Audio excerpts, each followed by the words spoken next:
Hola, muy bienvenidos al Mostrador. Hoy voy a conversar con José de Gregorio, economista, decano de la Facultad de Economía y Negocios de la Universidad de Chile y de larga trayectoria en el sistema público, ha sido ministro, presidente del Banco Central, en fin, muy bienvenido José de Gregorio. Hola, mucho gusto estar aquí contigo otra vez. Otra vez, pero ahora para hablar otros temas. Hay un tema muy relevante, José, muy relevante y que está en el centro de la conversación constitucional. Y sé que tú expusiste sobre eso ante la Convención Constitucional hace pocos días. Se trata de los derechos sociales. ¿Cuáles son? ¿Cómo se van a proveer? Su financiamiento. Y como tiene que ver con la capacidad de recursos que tenga el Estado, con la actividad, en definitiva, con el crecimiento o no de la economía. José, cuéntanos cuáles a tu entender son los derechos sociales que un Estado como el nuestro, de porte medio, porque no somos ni los más grandes, ni los más chicos, ni los más desarrollados, ni los menos desarrollados. Al día de hoy, ¿cuáles son los derechos sociales que un Estado como Chile debiera proveer? ¿A qué debiera aspirar en el mediano o largo plazo? ¿Cómo se debieran proveer? Te voy a hacer toda la pregunta junta y tú te bajas por donde quieras. ¿Y cómo se financia? Sí, interesante, y es lo que estuve pensando.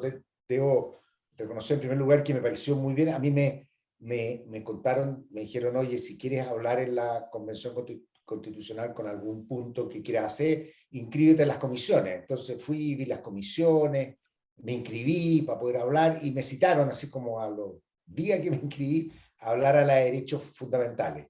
Porque a mí lo que me interesaba era hablar un poquito de los derechos sociales desde el punto de vista económico. Yo no me voy a, o sea, podría ser un esfuerzo, pero no creo que sea un aporte como desde el punto de vista de otras disciplinas, de otras visiones de derechos sociales. A mí me interesaba darle un contexto económico, que es como tú dices, su financiamiento, su provisión, cómo se hace, que me parece que es súper importante, ¿no es cierto? Ahora, el primer punto que tú tocaste es qué derechos sociales y a qué nivel. Nosotros podríamos decir, así como en general, que los derechos sociales debieran ser como bastante universales. Derecho a salud digna, a educación digna, a una pensión digna, derechos a vivir en un ambiente libre de contaminación, medioambientalmente sano, ¿no es cierto? Más allá del tema del cambio climático que requiere otra discusión. Entonces, en primer lugar, respecto de eso, la provisión depende de la riqueza de las naciones y de su capacidad de financiamiento. Lo que tú puedes pedir de pensión, por ejemplo, o de educación, acceso al agua, es muy distinto en un país muy pobre o en un país, digamos, para no exagerar, lo que puedes pedir en Bolivia versus lo que puedes pedir en Noruega. Entonces, es esencial en primer lugar tener flexibilidad. Y eso es lo que yo decía, o sea, no podemos nosotros decir o tratar de poner la vara de hasta qué altura. La educación secundaria en Chile pasó a ser un derecho bastante más tardío que la educación primaria, ¿no es cierto? Entonces, es así como las naciones van progresando. Entonces, es bien importante el tema del financiamiento. Y ahí viene una pregunta que es súper importante, y es ¿quién lo determina? Entonces, la discusión, y que me pareció bien interesante, porque yo escuché parte de las discusiones que habían también independiente de lo que yo hablé, participé, me llevó una muy buena impresión, muy grata del espíritu que había y de la preocupación que hay de los constituyentes. Entonces, el problema es, y aquí hay dos tendencias, esto lo define la Constitución y después se judicializa y los tribunales determinan quién, o es la ley a través de sus procesos democráticos, ¿no es cierto? El Ejecutivo, las decisiones del Congreso determinan hasta dónde llega. Yo entiendo, no he estudiado el tema, pero que en Inglaterra hay una comisión que determina, por ejemplo, el máximo gasto de salud pública por ciudadano, que tiene que ver con la capacidad de recaudación que tiene el país, tiene que ver con su nivel de ingreso per cápita, ¿no es cierto? Entonces, ese es el tipo de cosas que uno prefiere de la ley, porque lo que hay que evitar, y que esta es una discusión muy de Colombia, ¿no es cierto?, y que ha tenido que hacer correcciones, es la extrema judicialización, porque la judicialización primero no responde a esta discusión democrática que uno esperaría del Congreso. Y en segundo lugar, es bien injusta. Yo en algún momento estuve leyendo hace un tiempo para entender de esto, y había casos, por ejemplo, alguien que dice, mira, mi tratamiento y la enfermedad que yo tengo solo se resuelve en una clínica de altísimo nivel en Estados Unidos. Una cosa que es extremadamente cara, ¿no es cierto? Yo puedo pedirle a los tribunales que me garanticen ese derecho, pero para eso necesito un abogado. Para eso necesito contratar un estudio y seguir un juicio. Y había un caso en el cual obviamente a la persona le habían otorgado ese derecho. Pero era derecho, voy a poner un número, 10, un número inalcanzable, cualquier cosa no me gusta poner, 10, pero tú tenías que gastar 2 o 3 en los abogados. Eso son muy poca gente la que lo puede hacer. Entonces además se convierte muy injusto. Por eso es importante establecer a través de la ley, con un mandato constitucional muy fuerte. Y la otra cosa es derechos que pueden ir apareciendo. Y es un tema que es complejo cómo lo vamos a determinar. Por ejemplo, yo creo que estamos muy cerca, o no sé, un derecho a la conectividad en un mundo digital.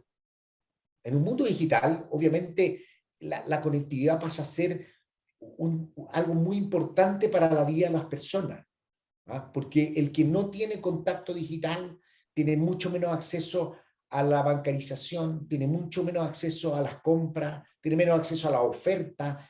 Entonces, tenemos ¿qué proveemos? ¿Cuánto proveemos? Y esa es la otra pregunta que me hiciste, que me dijiste, ¿y la provisión? Obviamente este es un tema como trivial. En el tema de la provisión, nadie pensaría hoy día que vamos a crear una empresa pública para proveer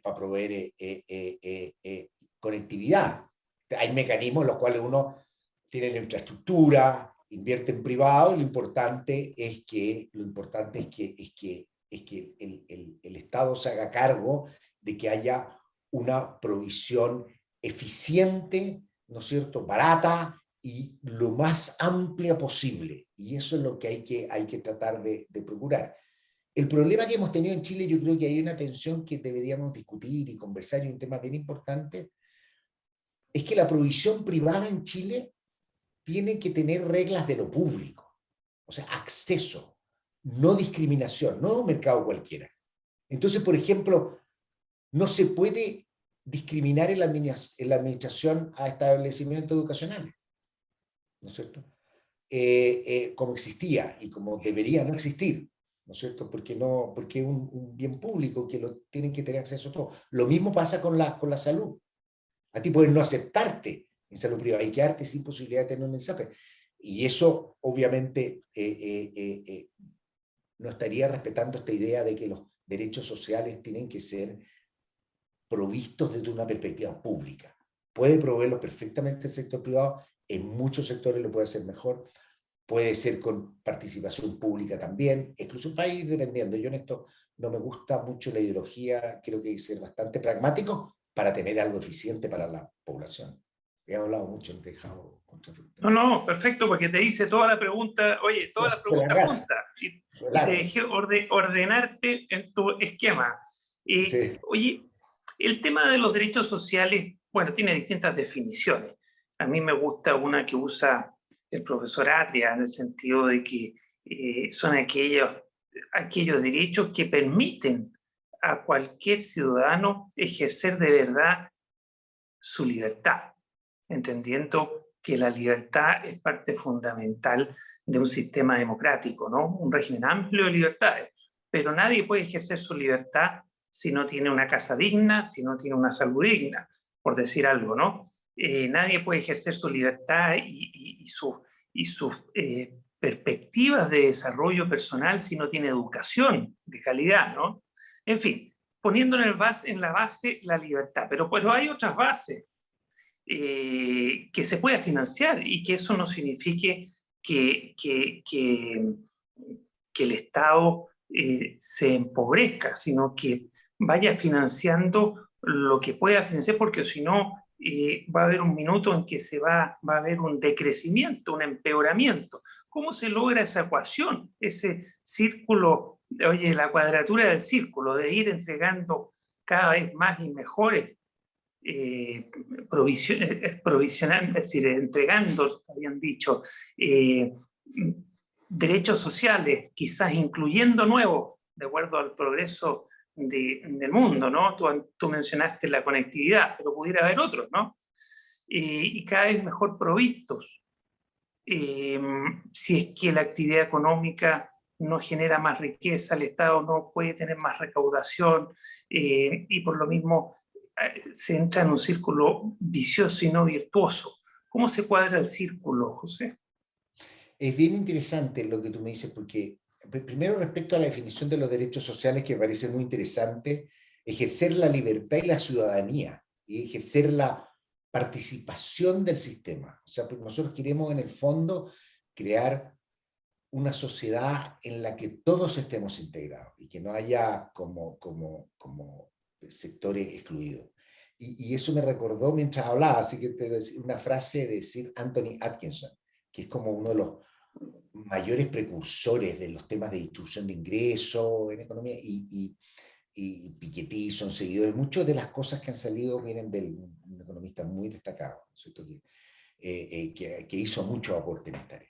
Ahora, él decía, uno piensa en una sociedad de igualdad de oportunidades, pero, esta es mi interpretación, pero él decía, pero si estamos preocupados de la igualdad de oportunidades mañana, tenemos que preocuparnos de la distribución de ingresos hoy día. Porque en el fondo tú decir, sí, no tenemos iguales oportunidades todos en una sociedad donde hay grados de inequidad, y precisamente eso es lo que uno quiere hacer con derechos sociales. Ahora la pregunta es ¿hasta dónde? Eso es súper importante, y eso lo tiene que ir determinando el sistema político de acuerdo a su capacidad de financiamiento. Y aquí es donde yo dije una cosa que no creo que tenga mucha atracción, pero cada vez me convence más.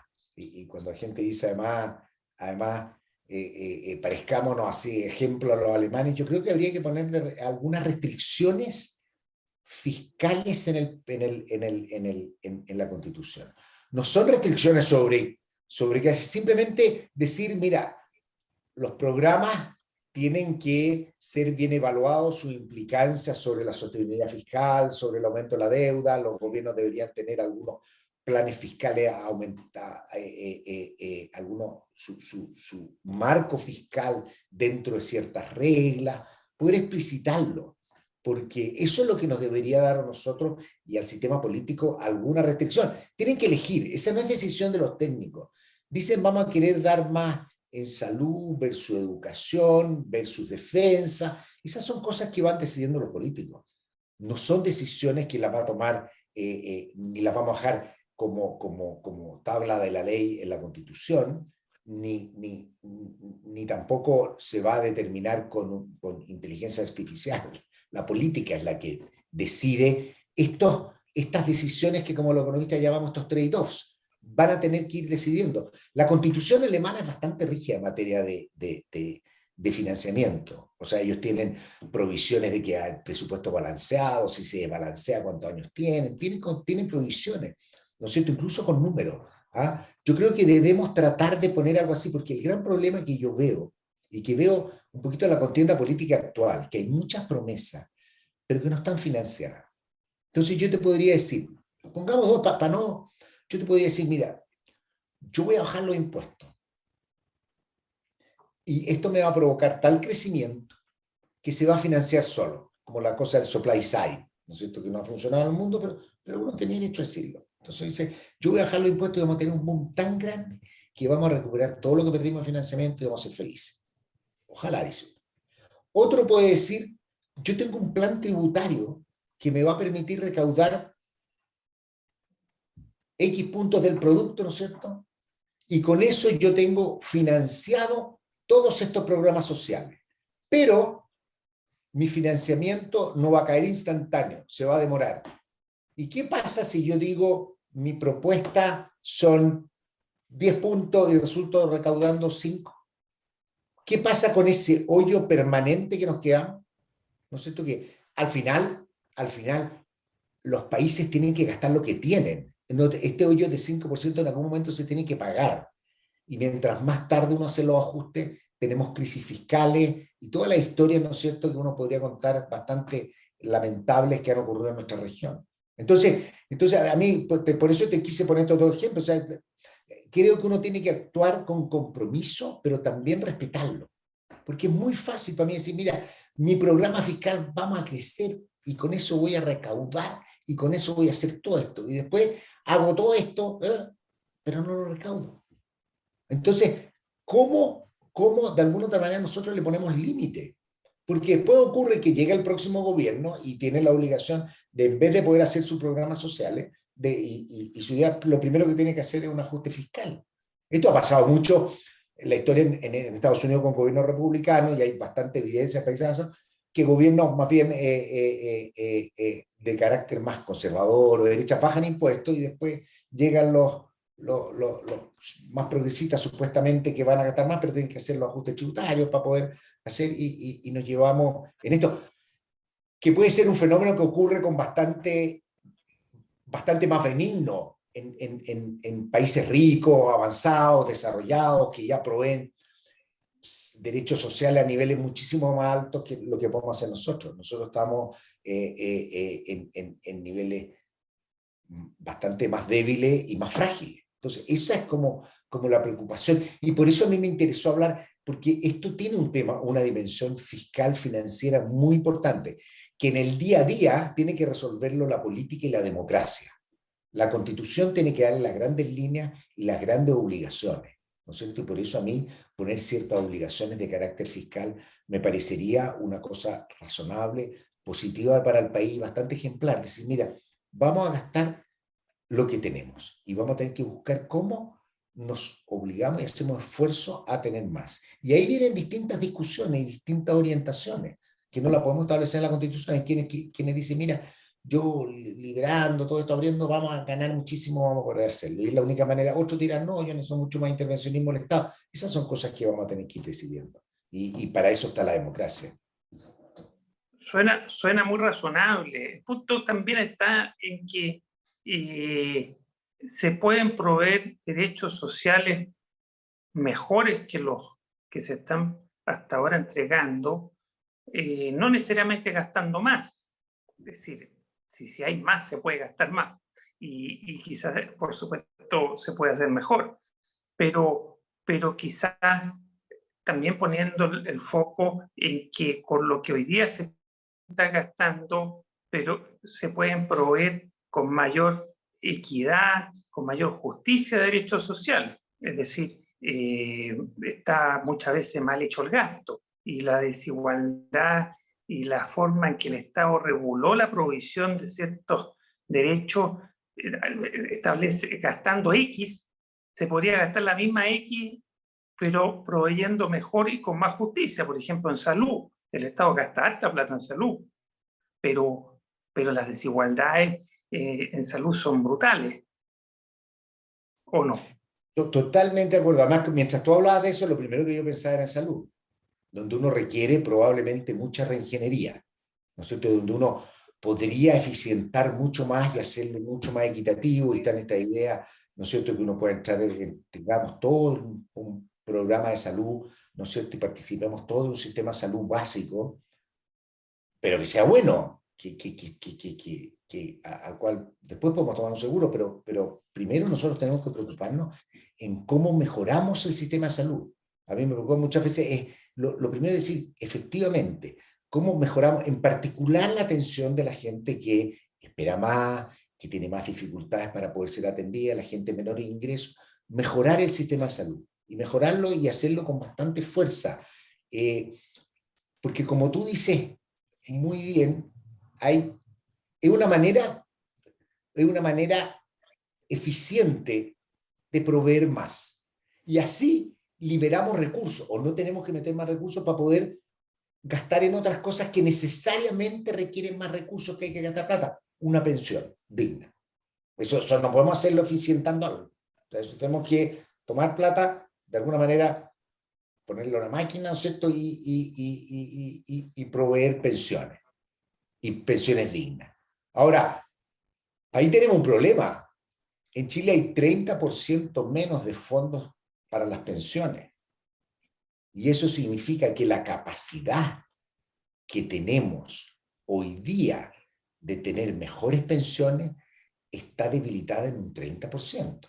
O sea, el tema de la vida digna, hoy día la capacidad que tienen los jóvenes de endeudarse, ¿no es cierto?, producto de eso mismo, ¿no es cierto?, de endeudarse para poder tener una casa, ¿no es cierto?, a través de un crédito hipotecario, se van a ver bastante limitadas, y se han visto limitadas. No quiero decir que es prohibitivo, que es imposible, pero una de las virtudes, ¿no es cierto?, que traíamos nosotros, el país de lejos del mundo, no tengo los datos de Latinoamérica, ciertamente, y de la mayoría del mundo emergente, con las tasas hipotecarias más bajas, ¿no es cierto? Hoy día eso está bajo amenaza y lo estamos viendo. Y ese tipo de cosas, y precisamente, por eso tú dices, cómo ayudar a tener una mejor y mayor accesibilidad a vivienda, es precisamente permitiendo que haya un mercado más profundo que cobre tasas menores y pueda ofrecer plazos largos. Y eso tiene que ver también con otra discusión importante. Derecho social no significa gratuidad. Eso es bien importante, porque más allá de que, mira, ¿cuál es la respuesta tecnócrata? ¿Sí? Esto, apelar a los tecnócratas. Algunos dirán, se está autopelando. Pero ¿cuál es la respuesta más rápida que yo te puedo decir? Sí, no lo puedo dar gratuito porque no tengo plata. Y eso es cierto, no hay plata para todo. Pero también hay una cosa bien de economista que es importante recordarlo. Y es que los precios juegan un rol importante para regular la escasez. Nosotros, por ejemplo, en Chile hay programas de agua potable rural y hay subsidios, ¿no es cierto?, al agua, pero no son ilimitados. Entre comillas, no es gratuito. Porque si no, ¿qué es lo que veríamos nosotros? Un sobregasto, y no tenemos capacidad. ¿No es cierto? Más allá de que cuesta, de que los precios juegan un rol importante. Por eso es importante, cuando la gente habla de la gratuidad total en la universidad, como que la universidad fuera y los institutos técnicos, todo fuera gratis. O sea, vamos a tener mucho más deserción y vamos a tener estudios mucho más prolongados, disminuyendo los grados de esfuerzo.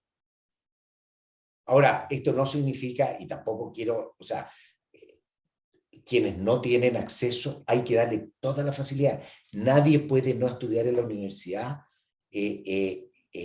nadie puede no estudiar en la universidad si no tiene recursos. Pero más aún, yo creo que un principio básico es que nadie puede terminar la educación con una mochila que no pueden solventar. Y esa mochila que no pueden solventar, en parte uno puede atribuirla a las tasas de interés altas originales del CAE, pero parte importante es de que lo que estudian no provee retorno. Entonces, de nuevo, ahí tenemos nosotros una cosa súper importante, preocuparnos de la calidad. Yo escucho muy pocas opiniones sobre qué hacer para mejorar la calidad de la educación superior, la pertinencia, la empleabilidad. Necesitamos carreras tan largas. Yo una vez dije, la carrera hay que acortarla, y una persona muy famosa hoy hace como 10 años dijo, es un pensamiento neoliberal, porque cuando le dicen uno a eso, como que le pegan una cacheta así. No, pero necesitamos carreras tan largas, tienen que durar 5 años, tienen que ser tan rígidas. A mí me gusta mucho el sistema como de bachillerato y que puede ser mucho más corto. Hoy día nadie aplica lo que estudió cuando estaba en la universidad porque vamos aprendiendo constantemente y los desarrollos. Entonces necesitamos estudiar con flexibilidad, necesitamos enseñarle a nuestros jóvenes a aprender, a formarse incluso cuando terminan saliendo de la universidad, a saber buscar, a saber trabajar, a saber pensar, ese tipo de cosas. Muchas veces más que una técnica precisa. Y esas son cosas súper importantes que no hemos discutido y que tiene mucho que ver con lo que partiste hablando, la calidad de los derechos sociales, a lo cual yo te agrego también el mecanismo de precios es importante para racionar la escasez, porque nosotros no podemos dar derechos sociales ilimitados, eso no lo puede hacer nadie. Yo creo que ha sido una interesante pincelada sobre este amplísimo tema de los derechos sociales, amplísimo, pero bueno, hay que irlo abarcando de a poco. Te agradezco mucho esta conversación. Mucho gusto de haber hablado contigo y que les vaya todo muy bien el fin de semana. No les va a ir a todo muy bien, pero vayan a votar y después comentamos. Eso lo dejamos para otra conversación. Nos vemos.